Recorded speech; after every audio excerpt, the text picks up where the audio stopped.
அடுத்த பாடல் வந்து ரொம்ப முக்கியமான ஒரு பாட்டு. செல்வம் உடைக்கும் படை எது அப்படின்றாரு. ஒரு ராஜா இருக்கான். ஒரு ஏ ராஜா, பி ராஜான்னு இருக்காங்க. இவனை அட்டாக் பண்ண அவனுக்கு என்ன ஆகணும்? நிறைய படைகள் இருக்கும். ஒருத்தனே வீழ்த்துவதற்கு நிறைய படை இருந்து அவனை போய் அடிச்சு அவனை காலி பண்றது. இப்ப இதுல என்ன சொல்றான்னா, செல்வம் உனக்கு நிறைய பணம், காசு, புகழ் எல்லாமே இருக்கு. புகழ்னு கூட வச்சுக்கலாம். நீங்க வெறும் செல்வம்னா காசுன்னு நினைக்காம புகழ் இருக்கு, காசு இருக்கு, நிலங்கள் இருக்கு, எல்லாமே இருக்கு, சொந்த பந்தம்லாம் இருக்கு. சொந்தங்களும் உறவினர்கள் தான். சாரி, சொந்தங்களும் செல்வம் தான் நமக்கு. இத வந்து உடைக்கக்கூடிய படையா எது இருக்கும் அப்படின்னு கேட்டா, எப்பயுமே தன்னைத்தானே வியந்து போற்றிக்கிட்டே இருக்கான் பாத்தீங்களா, அது வந்து அவனை வந்து காலி பண்ணுன்றாரு. எப்பயுமே இங்க என்ன சிக்கல்னா, ஒரு காலகட்டத்துக்கு மேல என்ன பண்ணுவாங்கன்னா, நிறைய நம்ம அரசியல்வாதிகள் பார்த்திருக்கோம், பெரிய பெரிய கவிஞர்கள்லாம் பார்த்திருக்கோம். ஒரு டைமுக்கு மேல தன்னைத்தானே புகழ்றவங்களை மட்டும் கூட வச்சுக்குவாங்க. அது ரொம்ப டேஞ்சர் அப்படின்றாரு. உன்கிட்ட வந்து ஒரு உறவினர்கள் இருக்காங்க, காசு பணம் இருக்கு, நிலபணம் இருக்குது, புகழ் இருக்கு, எல்லாமே இருக்குது அப்படின்னா, முதல்ல வந்து எப்படிலாம் நான் வந்துட்டேன் பாத்தியா, எப்படிலாம் வந்துட்டேன் பாத்தியா, எப்படிலாம் வந்துட்டேன் பாத்தியா, என்ன செய்யக்கூடாது, உன்னையே வந்து போர்ட்ரேட் பண்ணிட்டே இருக்காத.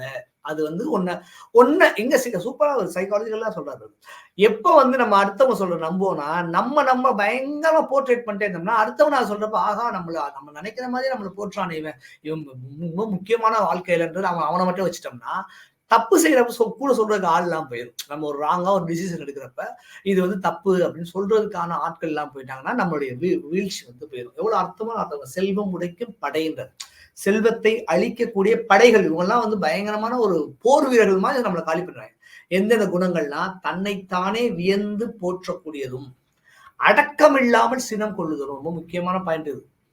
எதுக்கெடுத்தாலும் கோபம், எதுக்கெடுத்தாலும் சண்டை, எதுக்கெடுத்தாலும் வம்பு, இப்படி ஒரு விஷயம் இருந்துச்சு. கோபம் இருக்கணும், அது எந்த வித மாற்று கருத்தும் கிடையாது. எதுக்கு கோவப்படுறோம் அப்படின்ற ரெண்டாவது விஷயம். எதுக்கு வேணா கோவப்படு யோசிச்சுட்டு, அந்த கோவம் வந்து உன் கண்ட்ரோல்ல இருக்கணும். அதை விட்டுட்டு நீ வந்து பயங்கரமா வந்து எதுக்கெடுத்தாலும் பஞ்சாயத்து பண்ணிட்டே இருந்தனா, அது வந்து உன்னுடைய செல்வத்தை அளிக்கக்கூடிய படைகள் அப்படின்றது. எது தன்னைத்தானே வியந்து போற்றுதலும், அடக்கமில்லாமல் கோபப்படுதலும், சினம் கொள்ளுதலும், பல வகை பொருட்களை விரும்புகின்ற சிறுமையும்ன்றார். எப்ப பாரு எனக்குலாம் ஒருத்தர் இருந்தார் ஃப்ரெண்டு, எது வச்சுனாலும் கேட்பாரு. அந்த பொருளை கொடுங்க, இதை கொடுங்க, ஒரு கிளாஸ் வாங்கிட்டு போனா அந்த கிளாஸ் நல்லா நடந்து போறாரு. அவருக்கு எல்லாம் எதை பார்த்தாலும் ஆசையா இருக்கும். எதை பார்த்தாலும் பல வகை பொருட்கள். இங்க உலகத்துல என்ன தேவை நம்மளுக்கு? 3 பொருள் தான். இருக்க உடை, உண்ண உடை தானே, உண்ண உணவு, உடுத்த உடை, இருக்க இருப்பிடம், இந்த 3 இருந்தா போதும். அதை வந்து கொஞ்சம் லக்ஸுரியா பார்க்கக்கூடிய வேலைகள் சார்ந்து வந்து நம்ம இப்ப நான் ஒரு பேராசிரியர் இருக்குன்னா, நான் வந்து ஒரு 10 ட்ரெஸ் 15 ட்ரெஸ் வச்சிருந்தா டெய்லி மாணவர்கள்ட்ட போய் சுத்தபத்தமா நின்னாதான் அவனுக்கு ஒரு இப்போ வாதியானா அப்படி இருப்பாங்களான்ற மாதிரி சென்ஸ் இருக்கும். அதை விட்டு நான் வந்து எனக்கு மாசமே 30 நாள் தான், நான் வந்து 300 ட்ரெஸ் வச்சிருக்கேன்னா அது நல்லா இருக்காதுல்ல. அப்ப பல வகை பொருட்களை விரும்புகின்ற ஒரு சிறுமையான குணத்தையும், இந்த 3ம் வந்து செல்வத்தை அழிக்கக்கூடிய படைகள் அப்படின்றது. தன்னைத்தானே வியந்து போற்றுதலும், அடக்கமில்லாமல் சினம் கொள்ளுதலும், பல வகை பொருட்களை விரும்புகின்ற சிறுமையும், இந்த 3மே ஒரு மனுஷனை காலி பண்ணி, அதாவது சொல்ற பாருங்க, தன்னை வியந்து தருக்களும் தாழ்வின்றி கென்னே வெகுளி பெருக்களும். தாழ்ச்சி இல்லாம வெகுளினா கோபம்னு அர்த்தம். வெகுளினா வெகுளித்தனமா இருக்காண்டான்னு அர்த்தம். இங்க வந்து வெகுளினா கோபம்.